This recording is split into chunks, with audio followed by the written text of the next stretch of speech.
Easy English Training fête son deuxième anniversaire par des séances de démonstration de ses apprenants en anglais, occasion pour rappeler aux uns et aux autres l'importance de l'apprentissage de l'anglais, langue la plus parlée au monde.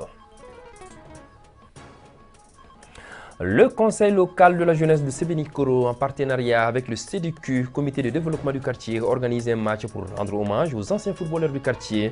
Une rencontre réunissant la jeunesse autour de la thématique paix et cohésion sociale.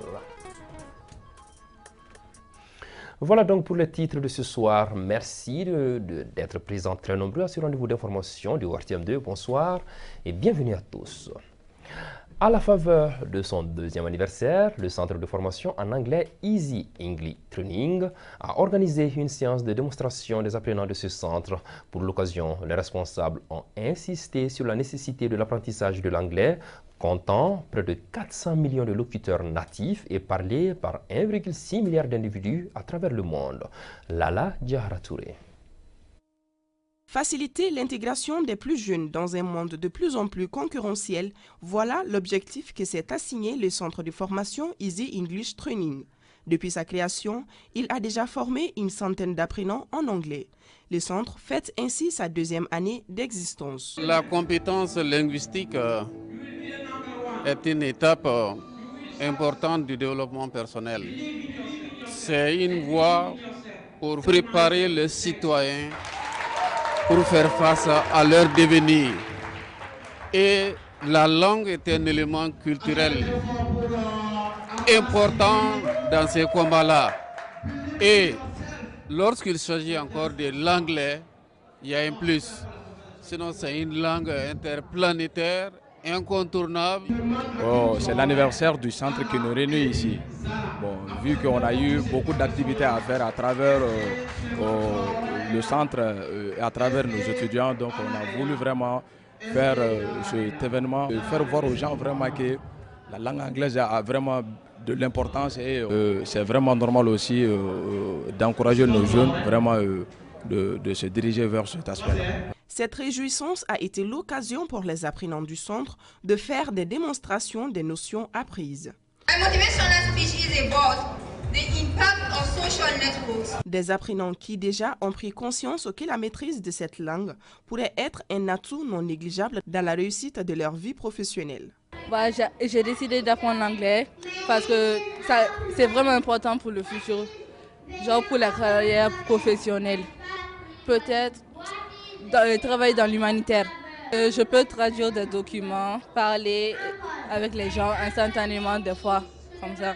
Aujourd'hui, pendant mon apprentissage, je peux présenter les gens de ma famille, parler avec des gens en anglais, traduire des choses, citer le nom des personnes et des choses en anglais. Le centre Easy English Training, créé en 2021, forme les apprenants depuis le primaire jusqu'à la fin de leur cycle en anglais. L'anglais qui est d'ailleurs la langue la plus parlée au monde. Chaque matin au réveil, de nombreux Bamakois préfèrent démarrer leur journée avec beaucoup d'énergie, car dit-on, le secret d'une journée bien remplie réside naturellement dans la consommation d'un bon petit déjeuner, d'où la fréquentation par beaucoup de citadins des points de vente du beignet et des pâtes de bœuf. Oumarine Zatraoré. Pour passer une journée agréable, beaucoup de Bamakois préfèrent une bonne dose de petit déjeuner. D'où la fréquentation par des citoyens des points de vente du beignet accompagnés des pâtes de bœuf. Ici, à Bozola, nous rencontrons une dame reconnue pour la vente de cet aliment depuis des années. Je vends cet aliment il y a plus de 10 ans. Je remplace ma défunte tante qui vendait ici. Dieu merci, le marché se porte bien. Le prix d'un morceau de pâte de bœuf varie entre 500 et 750 francs CFA et celui du beignet, c'est 25 francs CFA. Les citoyens qui y trouvent leur compte dans la consommation de cet aliment ne manquent pas d'arguments pour expliquer le bien fondé de ce choix. Je suis venu acheter un plat du beignet et des pâtes de bœuf. Depuis que j'ai commencé à prendre cet aliment, je ne ressens plus la faim. C'est ce que je préfère comme petit déjeuner. Chaque matin, je viens chez cette dame pour acheter cet aliment depuis que j'étais toute petite. Une fois qu'on consomme cet aliment, on est à l'abri de la faim toute la journée. Au dire des personnes que nous avons approchées, La combinaison du beignet et des pâtes de bœuf en petit déjeuner est une référence parmi tant d'autres aliments. À chacun son petit déjeuner préféré pour passer une journée en beauté. Alors, à présent, à la découverte ou à la redécouverte d'un fruit exotique à la peau verdâtre et à la chair orangée, la papaye. Ce fruit est très prisé par les consommateurs maliens pour son goût sucré, vendu par tranches ou aux abords de route ou même porté par certaines vendeuses ambulantes qui font le tour des quartiers. Ce fruit apporte lucrativement à ces vendeuses. Pour en savoir davantage, Awa Sidibé est allé à leur rencontre, suivant son reportage. En cette période de l'année, la papaye est abondante sur le marché de la capitale, ce qui motive la concurrence entre les vendeuses. Pourtant, certaines vendeuses ont trouvé un autre moyen subtil de se démarquer en vendant par tranche ce fruit. Une opportunité d'affaires pour ces femmes qu'on rencontre un peu partout dans la capitale. Pour les vendeuses installées ici, au marché à fruits de Bozola appelé Namasadanga en commune 2 du district de Bamako, les raisons de cette pratique sont toutes simples. Nous proposons des sachets de papaye en morceaux à 100 francs CFA pour rendre l'achat plus accessible, surtout pour ceux qui ne peuvent pas se permettre d'acheter une papaye ou qui n'ont ni le temps ni les moyens de la découper, surtout en ville. La plupart de nos clients sont des passants. Depuis mon enfance, je vends des papayes découpées et cela fonctionne bien pour nous. Chaque jour, nous pouvons découper entre 15 et 20 papayes. Les prix des papayes varient entre 500 et 1500 francs CFA. Sur chaque papaye découpée, nous réalisons parfois un bénéfice de 500 francs CFA, ce qui nous permet de vendre plus rapidement notre stock par rapport aux papayes entières. Ces morceaux, conditionnés par 3 dans un sachet, rencontrent une grande faveur auprès des consommateurs. Ainsi, les vendeuses de papaye écoulent plus rapidement leurs marchandises. Nous vendons des papayes entières à celles qui les découpent et les vendent. Ça arrange beaucoup nos affaires, car ça nous permet de vendre plus vite notre marchandise, surtout quand on sait que la conservation de la papaye n'est pas du tout facile. C'est un fruit juteux, donc ça se gâte très vite. La papaye est très présente sur le marché et de nombreuses vendeuses en proposent. C'est pourquoi il est important de diversifier les produits pour que chacune puisse vendre quelque chose. Pour nous, acheteurs précis, c'est très pratique d'acheter des papayes déjà découpées pour une consommation immédiate. Personnellement, j'en achète souvent car c'est abordable. Parfois, en rentrant chez moi en famille, j'achète une papaye entière. J'aime beaucoup ces fruits. Ces morceaux déjà prêts à être consommés fait de la papaye un fruit accessible à tous. Paix et cohésion sociale, c'est le thème des matchs de football organisés par le Conseil local de la jeunesse de Sébinikoro en partenariat avec le CDQ, Comité de développement du quartier.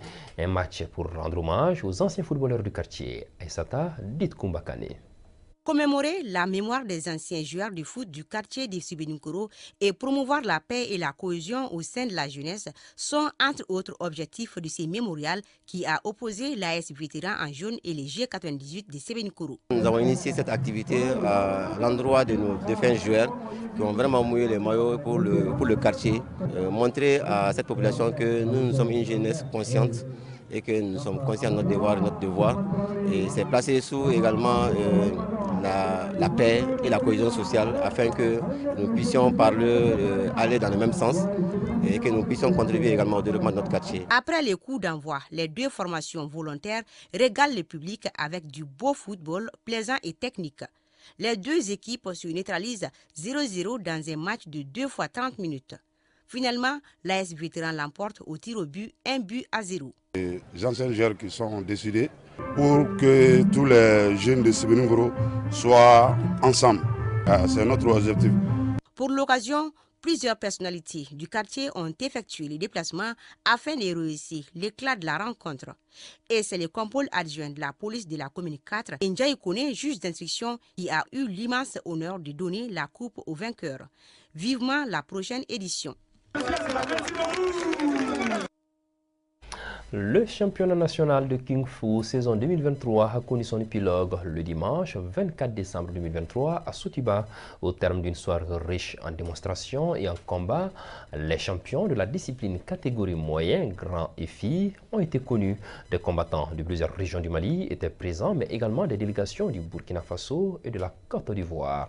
La tenue de ce championnat était couplée à la commémoration de l'anniversaire de Maître Moussa Koulibaly, un des précurseurs de la discipline et président de l'Union nationale de Kung Fu. Modibo Sidibé. Après 4 jours de compétition, place au final pour déterminer les champions de Kung Fu. Des combats alléchants ont tenu en haleine le public venu massivement pour soutenir le combattant. À l'issue des duels, dans la catégorie 45 à 60 kg, Sidi Koulibaly s'adjuge la première place. Chez les dames, c'est Aminata Togola qui hérite de la première place. Et en catégorie grand, le champion du Mali est Issa Koulibaly, venu de Kourémalé pour la circonstance, un déplacement qui ne sera pas vain.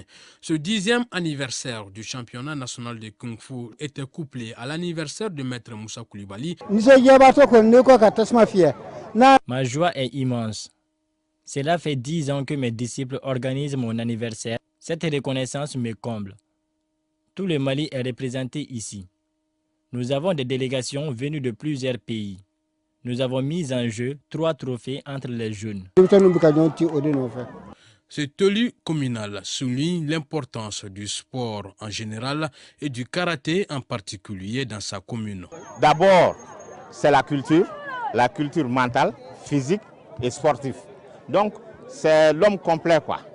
Donc, c'est-à-dire que ça amène la stabilité au niveau des jeunes et ça amène la quiétude aussi au niveau de la population. La cérémonie a été sanctionnée par une remise d'attestation aux arbitres ayant bénéficié d'une formation. Des démonstrations en kata étaient également au menu. Voilà, c'est ainsi que s'achève cette édition de 19h30 de ce samedi soir. Merci de l'avoir suivi et merci surtout à nos nombreux téléspectateurs de Kita. Gardez vos positions. Le journal à Mamana, c'est tout de suite avec Daouda Kone. Que la paix et la bénédiction d'Allah soient sur le Mali.